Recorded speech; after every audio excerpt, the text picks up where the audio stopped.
Macky Sall yàgg naa wax ne mandat bi bu leen ci wax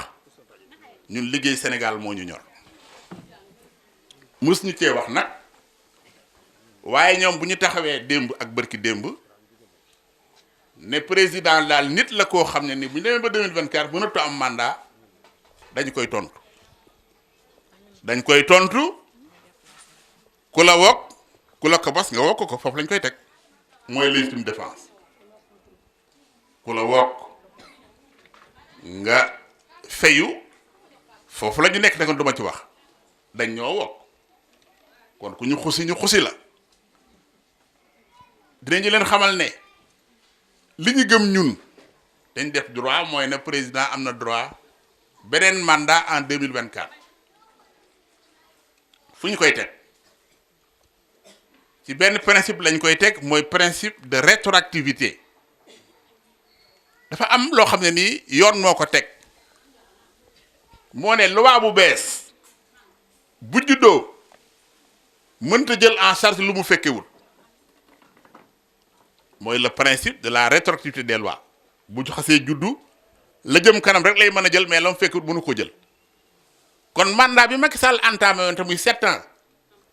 depuis bu ñu ko falee muy 2012 ba 2019 boobu mandat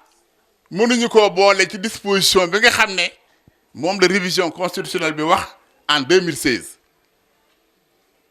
lan la wax disposition boobu dafa wax ne muy l'article 27 dafa wax ne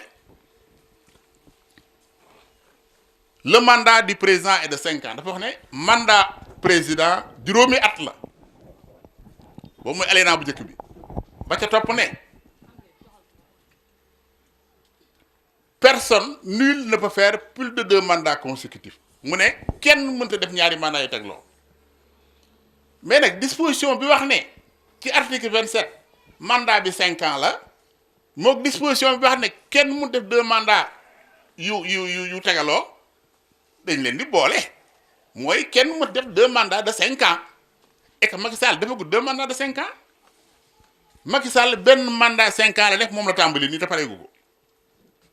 muy bi mu nekk bu njëkk bi mu njëkk a def te defan ko depuis 2012 ba 2019 booba septennat la wan te loi bu bees bi ñëw en 2016 léegi dafa indi mandat quinquennal mooy 5 ans yi donc 7 ans ya mu bëgg ya mu jot na def léegi ak mandat bii muy dool mënta nekk 2 mandats yu tegloo parce que bokkuñuy durée bokkuñu ay base légale parce que mandat bu njëkk bi constitution 2001 moo ko ouf mooy sa base légale mandat bi muy entamé fi ñu toll alors la révision 2016 mooy sa base légale par conséquent bokkuñuy base légale bokkuñuy durée donc mënuñoo nekk des mandats yu tegloo mënuñoo nekk des mandats consécutifs